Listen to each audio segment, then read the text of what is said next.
नमस्कार शिक्षक मित्रों, विज्ञान के इस कालांश में हम पुनः उपस्थित हैं।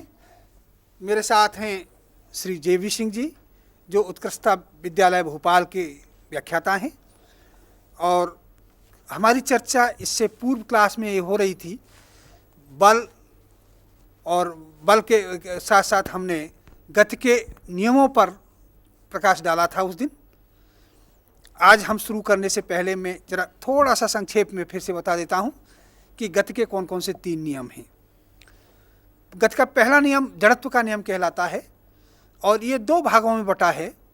पहला भाग है कि अगर कोई वस्तु विरामावस्था में है तो वह विरामावस्था में उस समय तक बनी रहेगी जब तक कि कोई बाह्य बल उसकी विरामावस्था को भंग करने की कोशिश ना करे। इसका दूसरा हिस्सा है कि अगर कोई वस्तु गतिमान है, गतिशील है, किसी वेग से चल रही है, तो वह उसी वेग से निरंतर चलती रहेगी जब तक कि कोई बल इस वस्तु की गति को कम न करे या इसके विपरीत न लगाया जाए। ये पहला नियम था गति का। गति का दूसरा नियम है कि संवेग परिवर्तन की दर वस्तु पर लगाए गए बल के समानुपाती होती है। और तीसरा नियम है कि प्रत्येक क्रिया के विपरीत और समान प्रतिक्रिया होती है।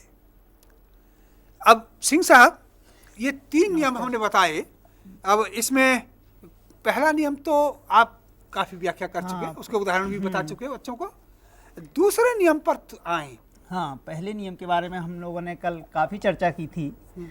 आज हम दूसरे नियम के बारे में चर्चा करेंगे, लेकिन दूसरे नियम के लिए सबसे जो महत्वपूर्ण बात है वो है संवेग। संवेग तो दूसरे संवेग इसमें आया है, संवेग परिवर्तन की दर। तो सबसे पहले अपन ये देख लें कि संवेग क्या होता है, संवेग क्या होता है और उसकी परिवर्तन की दर भी क्या होगी। उसके परिवर्तन की दर क्या होती है, तभी हम उस दूसरे नियम को हम स्पष्ट कर सकेंगे। हाँ। तो संवेग क्या होता है? जब कोई वस्तु गतिमान है या गति कर रही है, तो उस स्थिति में वस्तु में 2 बातें होती हैं कि वस्तु का द्रव्यमान होता है और गतिशील वस्तु का वेग होता है जी। तो इस प्रकार से वस्तु के द्रव्यमान और वेग के गुणनफल को संवेग कहते हैं। और इस प्रकार से कोई वस्तु के द्रव्यमान और वेग का गुणनफल संवेग कहलाएगा, और हम उसको सूत्र के रूप में लिखेंगे संवेग बराबर द्रव्यमान गुणे वेग, या इसे P से प्रदर्शित करेंगे, P बराबर m इंटू v। तो इस प्रकार से चूंकि संवेग वेग पर निर्भर करता है सामान्यतः, इसलिए चूंकि वेग सदिश राशि होती है, इसलिए संवेग भी सदिश राशि होती है। इसकी भी एक निश्चित दिशा होती है जी। संवेग के मात्रक भी होते हैं। तो आपकी जो CGS पद्धति है उसमें मात्रक होता है ग्राम गुणा सेंटीमीटर प्रति सेकंड, क्योंकि द्रव्यमान का मात्रक होता है ग्राम, वेग का मात्रक होता है सेंटीमीटर प्रति सेकंड, इसलिए संवेग का मात्रक होगा ग्राम प्रति सेकंड, ग्राम इंटू सेंटीमीटर प्रति सेकंड। इसी प्रकार MKS पद्धति में अगर हम बात करें तो संवेग का मात्रक होगा किलोग्राम गुणा सेंटीमीटर प्रति सेकंड। MKS में किलोग्राम मीटर प्रति सेकंड। हाँ, किलोग्राम गुणा मीटर प्रति सेकंड होगा। ये है, देखिए, संवेग के बारे में सामान्यतः बात है कि ये संवेग होता है द्रव्यमान और वेग का गुणनफल होता है। और इनका जो इकाई ज्ञात की जाती है वो इकाई भी मात्रा और वेग के गुणा करके प्राप्त की जाती है, क्योंकि मात्रा का गुणनफल CGS पद्धति में ग्राम है और वेग का इकाई जो है सेंटीमीटर प्रति सेकंड है, इसलिए संवेग की इकाई हो जाएगी ग्राम सेंटीमीटर प्रति सेकंड। और इसी तरीके से MKS पद्धति में इकाई हो जाएगी किलोग्राम मीटर प्रति सेकंड। अब संवेग के बाद जो न्यूटन गति का सबसे महत्वपूर्ण नियम है वो द्वितीय नियम है। द्वितीय नियम। हाँ, तो इस नियम के अनुसार किसी वस्तु में संवेग परिवर्तन की दर उस पर आरोपित बाह्य बल के समानुपाती होती है। हाँ। जितना अधिक हम बाह्य बल आरोपित करेंगे, हाँ, संवेग में परिवर्तन की दर उतनी ही अधिक होगी। हाँ। मतलब संवेग परिवर्तन और बाह्य बल ये एक दूसरे के समानुपाती होते हैं। हाँ। और इसको हम सूत्र के रूप में इस प्रकार से लिखें कि किसी वस्तु के संवेग परिवर्तन की दर उस पर आरोपित बाह्य बल के समानुपाती होती है, अर्थात बाह्य बल समानुपाती संवेग परिवर्तन की दर की। बाह्य बल की दिशा, बाह्य बल उसी दिशा में आरोपित होता है जिस दिशा में संवेग परिवर्तन होता है, या फिर हम जिस दिशा में संवेग परिवर्तन हो उसी दिशा में बाह्य बल आरोपित होता है। संवेग परिवर्तन की दिशा और बल की दिशा एक ही होती है। ऐसा हो नहीं सकता कि आप बल दूसरे विपरीत दिशा में आरोपित करें और उसका संवेग उसके विपरीत दिशा में हो।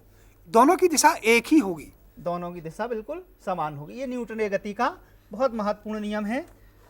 इस नियम के आधार पर हम बल का मान ज्ञात कर सकते हैं या बल के सूत्र का निर्धारण कर सकते हैं। हाँ। तो जैसे देखिए, आपको चित्र में दिखाया गया है कि एक वस्तु है और वस्तु का द्रव्यमान m है और वो वस्तु का प्रारंभिक वेग u है।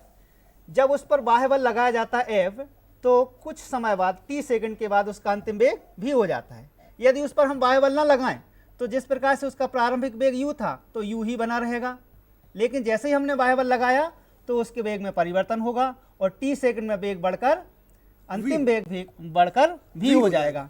और इस प्रकार से हम देखेंगे कि वस्तु का प्रारंभिक संवेग होगा m इंटू u और 30 सेकंड के बाद उसका अंतिम संवेग हो जाएगा m इंटू v।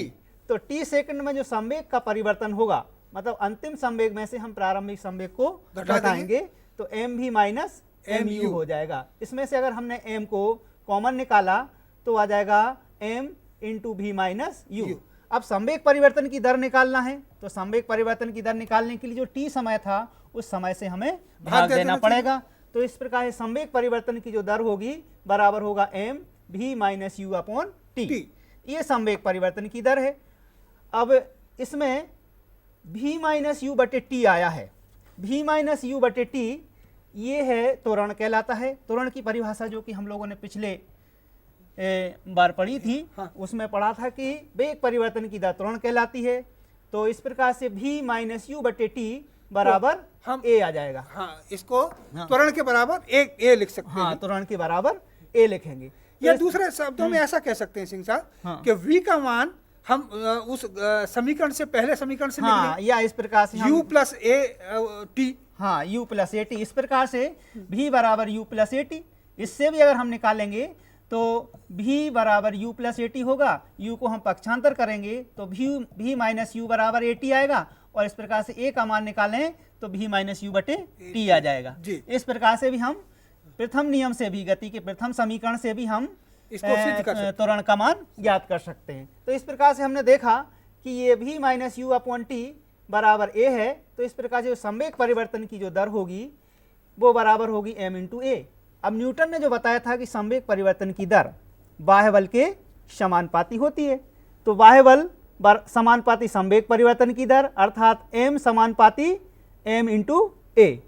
समानुपाती का जब चिन्ह हटेगा तो उसमें एक नियतांक आएगा k, जो कहलाएगा समानुपाती नियतांक। अब ये समानुपाती जो नियतांक है वो बल के ऊपर, द्रव्यमान के ऊपर और त्वरण के ऊपर निर्भर करता है। यदि हम द्रव्यमान को 1 ले लें, त्वरण को 1 ले लें और बल को 1 ले लें, मतलब एक ऐसी स्थिति लें जहां पर पिंड का द्रव्यमान 1 ग्राम हो, हाँ, और त्वरण वहां पर 1 सेंटीमीटर प्रति सेकंड स्क्वायर उत्पन्न हो रहा हो और बल का मात्रक भी 1 डाइन हो, मतलब सीजीएस पद्धति में तीनों के इकाई मात्रक हो, तो ऐसी स्थिति में k का मान 1 आ जाता है। तो इस प्रकार से जब k का मान 1 होता है तो इस प्रकार से हम कहेंगे F बराबर m इंटू a, मतलब बल बराबर होता है द्रव्यमान गुणा त्वरण। इस प्रकार से द्रव्यमान और त्वरण का जो गुणनफल होता है वो बाह्य बल के बराबर होता है। ये न्यूटन के गति के द्वितीय नियम के आधार पर हमने बल में, त्वरण में और द्रव्यमान में इस प्रकार से एक संबंध ज्ञात किया है। अब इसी संबंध के आधार पर हम बल के जो मात्रक होते हैं उनको ज्ञात करते हैं। तो बल का जो मात्रक होता है सीजीएस पद्धति में उसको डाइन कहते हैं। डाइन, हाँ। और अगर हम डाइन को परिभाषित करें तो 1 डाइन बराबर होगा 1 ग्राम गुणा 1 सेंटीमीटर प्रति सेकंड स्क्वायर। यदि किसी भी वस्तु पर जिस वस्तु का द्रव्यमान, सबसे महत्वपूर्ण बात है, उसका द्रव्यमान कितना हो, 1 ग्राम हो, और उसमें त्वरण कितना उत्पन्न हो रहा हो, 1 सेंटीमीटर प्रति सेकंड स्क्वायर की दर से त्वरण उत्पन्न हो रहा हो, तो उसमें जो बल आरोपित होगा उस बल का मान 1 डायन कहलाएगा। कहने का मतलब ये कि 1 डायन वह बल है जो किसी 1 ग्राम के पिंड पर लगाने से उसमें 1 सेंटीमीटर प्रति सेकंड स्क्वायर का त्वरण उत्पन्न कर दे। हाँ, तो उसको हम 1 डायन कहते हैं। इसी प्रकार अगर MKS पद्धति की बात करें तो उसमें बल का मात्रक होता है न्यूटन। न्यूटन को भी हम इसी प्रकार से परिभाषित कर सकते हैं। 1 न्यूटन बराबर होगा 1 किलोग्राम गुणे 1 मीटर प्रति सेकंड स्क्वायर, अर्थात 1 किलोग्राम द्रव्यमान की वस्तु में 1 मीटर प्रति सेकंड स्क्वायर का त्वरण उत्पन्न करने के लिए जितना बल आवश्यक होगा उस बल का मान 1 न्यूटन कहलाएगा। तो इस प्रकार से बल के MKS पद्धति में और CGS पद्धति में जो मात्रक हैं वो क्रमशः हैं न्यूटन और डायन। बल के कुछ और मात्रक होते हैं जो पृथ्वी के गुरुत्वाकर्षण के कारण भी हम जानते हैं कि हमारे ऊपर बल लगता है जी, उसके कारण भी बल के मात्रक होते हैं जिन्हें कहते हैं बल के गुरुत्वीय मात्रक जी। और अगर उसका हम गुरुत्वीय मात्रक की बात करें CGS पद्धति में तो उसका मात्रक होगा ग्राम भार। हाँ, और 1 ग्राम भार बराबर होगा 9 से 80 डायन जी, या जिसे G के बराबर गुरुत्वीय त्वरण के बराबर होगा।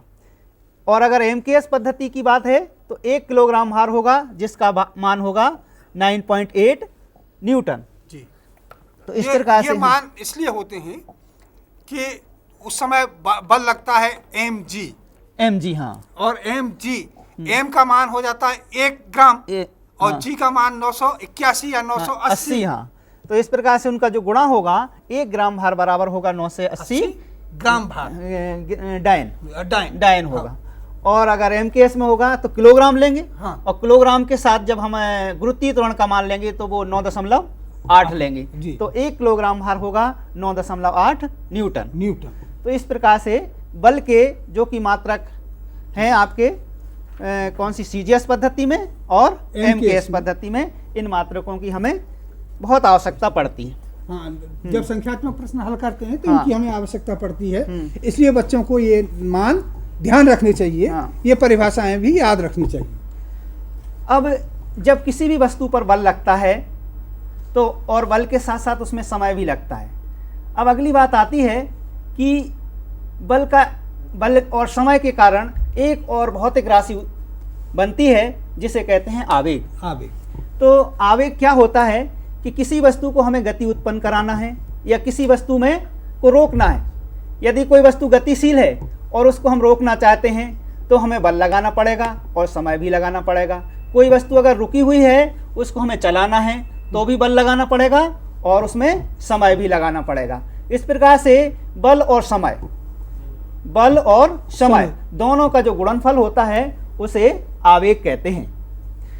तो किसी भी वस्तु को गति कराना हो अर्थात रोकना हो, गति कराना हो अथवा चलती हुई वस्तु को रोकना हो तो हमें बल लगाना पड़ेगा और कुछ समय तक बल लगा रखना पड़ेगा। बल लगाते ही वस्तु न तो चलने लग जाएगी और न बल लगाते ही वस्तु चलती हुई वस्तु रुक जाएगी, उसमें थोड़ा सा समय जरूर लगेगा। हाँ। इस प्रकार से अगर हम बल और समय दोनों का गुणा कर दें तो बल और समय का गुणनफल आवेग कहलाता है। और आवेग इस प्रकार से होगा, आवेग बराबर बल गुणे समय। यदि हम इसमें न्यूटनी गति के दूसरे नियम का उपयोग करें तो जैसे कि हम जानते हैं कि न्यूटनी गति के नियम के अनुसार बल बराबर द्रव्यमान गुणे त्वरण, F बराबर m इंटू ए। और इसमें और आगे बढ़ें तो F बराबर m इंटू त्वरण की मान रखें हम v माइनस यू बटे टी। और इस प्रकार से t का हम इस प्रकार से क्रॉस गुणा करें तो F इंटू टी बराबर m v माइनस यू। तो F इंटू F गुणा t ये आवेग के बराबर होता है, m v माइनस यू ये संवेग परिवर्तन के